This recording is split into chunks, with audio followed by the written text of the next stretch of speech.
Oh shit! Not every day you see me offhand here. Anyway, hey everybody, this is Retrokid Reviews doing a just in case this week retro review for Jurassic Park. So the reason why I'm doing this right now versus any lead up for Doctor Strange and the Multiverse of Madness is because next month is Jurassic Park Dominion, and I really want to talk about some Dirt Zone related stuff when it comes to Jurassic Park, or in this case, Jurassic World. For those who are new, I've been trying to make this as short for the longest time, and for those who don't, what I'm talking about is the upcoming Pro slash, I thought they were going to do just the Pro line blasters, but it turns out, this week in Nerf, card 2, by the way, for that side of the news, and the links I'll try to leave down as well. Turns out, Dirt Zone just did another, I guess their equivalent of a Hasbro Plus, but for, like, their blasters coming out of their new line. Some of them are going to be reskins, some of them are actually going to be continuations of the Pro line stuff, for Jurassic World, Dominion, and it's really cool. I think they had an old Tech 4, revolver style for the pistols. That's going to be for the kids line and stuff like that. And the main reason why I want to cover that blaster, mainly the plural blasters, because it looks really good. It definitely reminds me of, I think they admitted it, or talked about it, in some of the streams.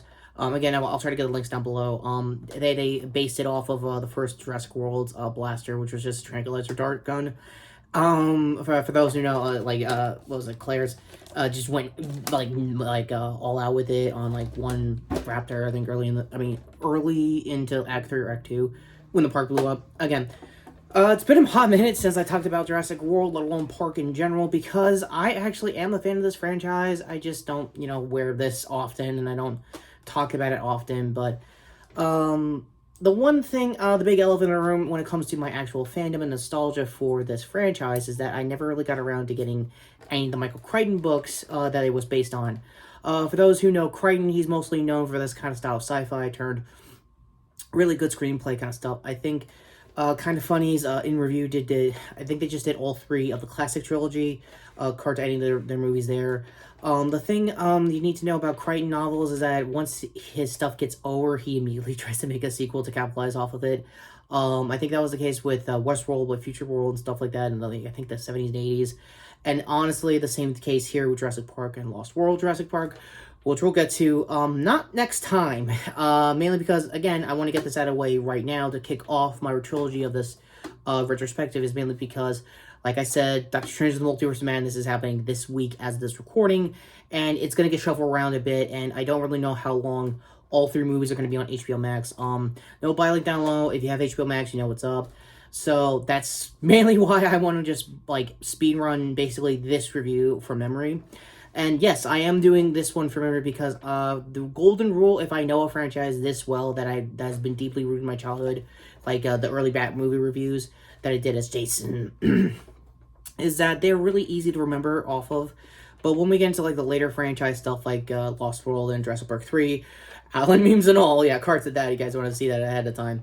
I'm gonna sit through it on Max, so that's why I want to do it now while I have the chance. So, that all being said, a pending 30 years in the making as far as this movie's review goes here on my channel, what do I think of it? I love it. Come on, it was my childhood movie of the 90s. They basically made dinosaurs a thing here in the States and definitely brought bigger attention to, Jurassic Park as a Marvel series. For those who read the novels, it was a very amazing billion-dollar making franchise, and that's saying a lot for 90s dollars, let alone today's dollars. They re-released it all the last couple of years. I think they've re-released a 3D version in 2015 to kick off the 20th anniversary of the franchise. Back then, I could be wrong. Ultimately, it's a big movie. I'm not gonna lie.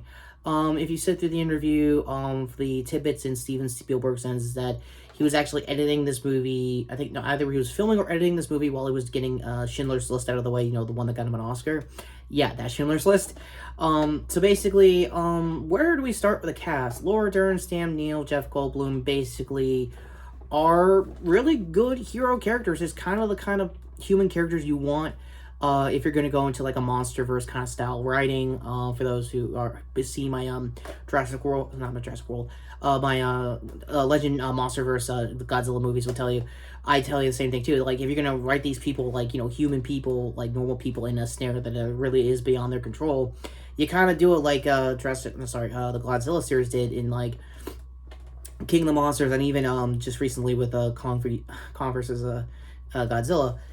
Basically just treated like hasty era 90s rules where they kind of like self-aware of the whole thing. They're treating it like a thrill ride when the shit hits the fan, honestly. And yeah, Muldoon, yeah. Another big thing is that even like the tertiary characters like Muldoon, Greeno, the blood-sucking lawyer, yeah, they all have time to shine. They all have something to say. They all have like a reason to be in the conversation that is they want to delegate instead of just, beat you over the head that this is kind of like exposing like a really easy thing to do.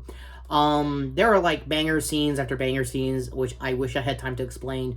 But yes, Jeff Goldblum is an icon for a reason with this role. I mean, he did an okay job in like the late 80s with like The Fly and stuff like that, but no, when you see him like open shirt, like basically showing the goods after getting like honestly the like injury equivalent mosquito bite. Again, that's just me saying it in a writing standpoint, not like an actual injury standpoint. But he really makes it his own. Even Samuel L. Jackson's Arnold, again, like a minor role, but yet somehow made it his own with Hold On Your Butts, all the, quotable stuff.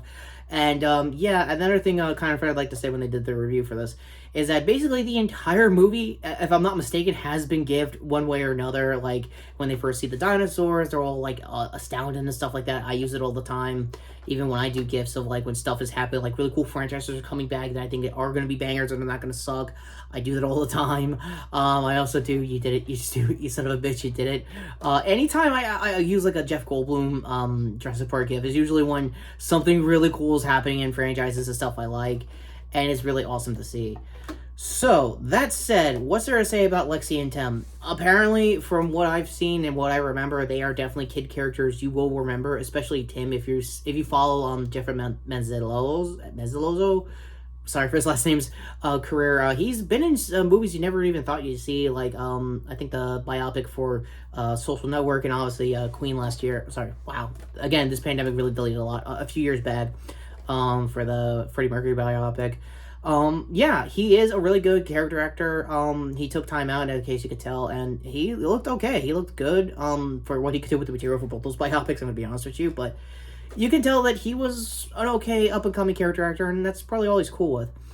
So what's there to say about Richard Attenborough's Hammond? He's basically what everyone thinks Bezos would be in the 90s.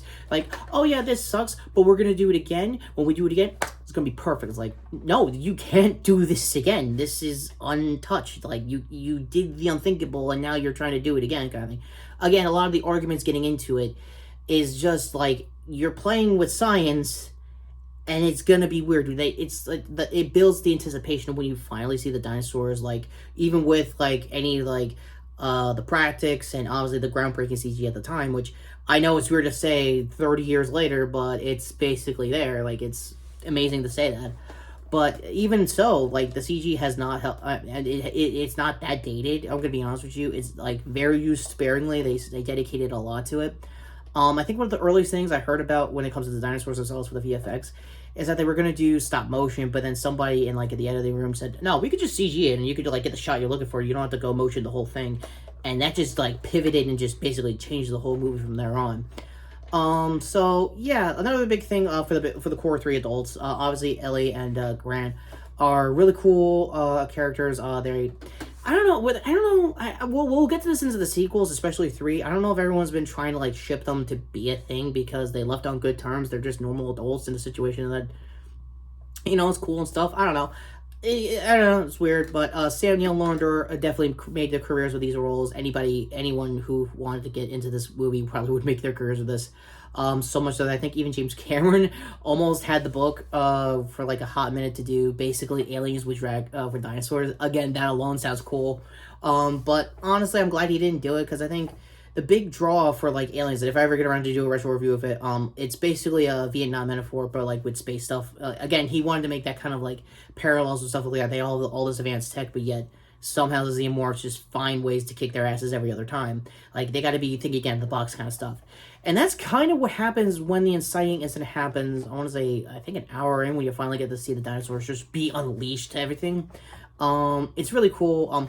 A lot of things about this, if you're going like symbolism for the commercialism and all that stuff, I mean, I'm technically wearing that kind of metaphor, but the merch itself, they moved. Like, they were moving like hard, even for the 90s.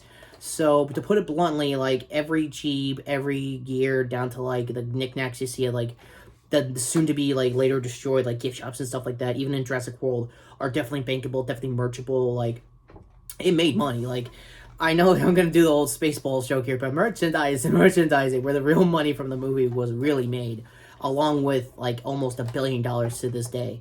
I don't know the final numbers when it was in the 90s. I'm going to say, like, easily $500,000 or $500 million at the time, which, again, is unheard of even for 93.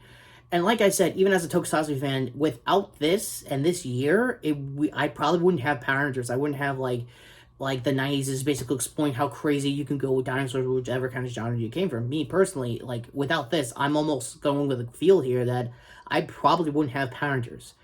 So, as you can tell, I'm romanticizing and jumping around the plot like usual, mainly because it's Jurassic Park. If you know, you know. More so than ever this time around.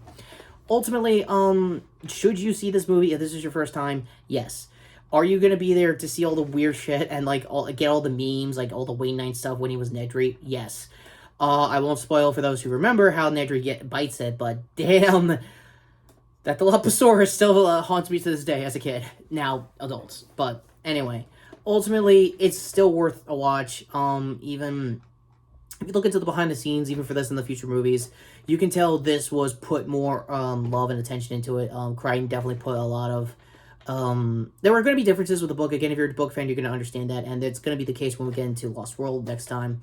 So yeah, thank God that this is a retro review, because this would have been the most complicated way to explain 11 out of 10 as a review, but yeah, it is basically an 11 out of 10. At the time, I would say above average for its time. If I was reviewing back then, I would say, I don't know, 8.5 at least. Like, it's definitely cut above the rest of Steven's work. Essentially, for Spielberg, and I never really got around to talking about him here properly on my channel, but he basically created a big foundation of everybody's childhoods, from when you're in the 70s with Close Encounters of the Third Kind, or in the 80s with A.T., Jaws, also to kick off summer movie season, essentially blockbusters as itself. The guy is personally responsible for helping a lot of Western franchises become Western franchises, or even try to shoot for it for even aborted franchises and stuff like that. Without him, we probably wouldn't have, like, the Marvel Cinematic Universe or big temple franchises that can be billion-dollar makers. Like, he is the little guy that could. Weird as it sounds even to this day.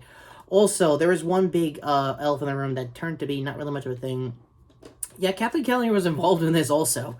Now, keep in mind, for those who hate her for Star Wars still, no, this is, like, basically being an understudy with Steven and everybody around under her. Wait, under them. Again, politics are like that, but ultimately, she knows how to market it, same as, like, Steven was, same as, like, even George would if they were working together in the next couple of movies, which they don't. They help out with the indie movies, in case you're wondering.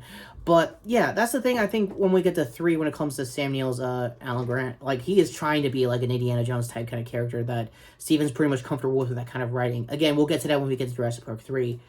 Ultimately, this movie is my childhood. It's basically the reason why I like big temple franchises, is proof that you can make something out of nothing.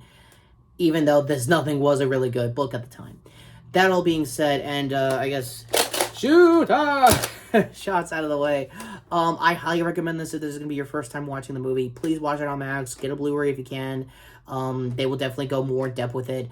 The only negative I would say for any of the behind the scenes, you'll know, Steven won't really talk too much about it. He won't do, like, any director's commentary, stuff like that, if you're into that kind of stuff, mainly because he's kind of a perfectionist, and you can see why with the next movie. So with that all being said, end cards coming up to... the last time I talked about something retro here, Face Off. I know, I'm spamming that video 3 times in a row. Can you tell I'm not trying to push the metrics here? Sorry for that. It's the only other review I'm thinking of. That or Young Justice, obviously. Other hand here to my shorts playlist. Again, there's some updates with Another big franchise that might come as a trailer that I might also have to make a retro review of if that's the case come Multiverse of Madness. Not kidding.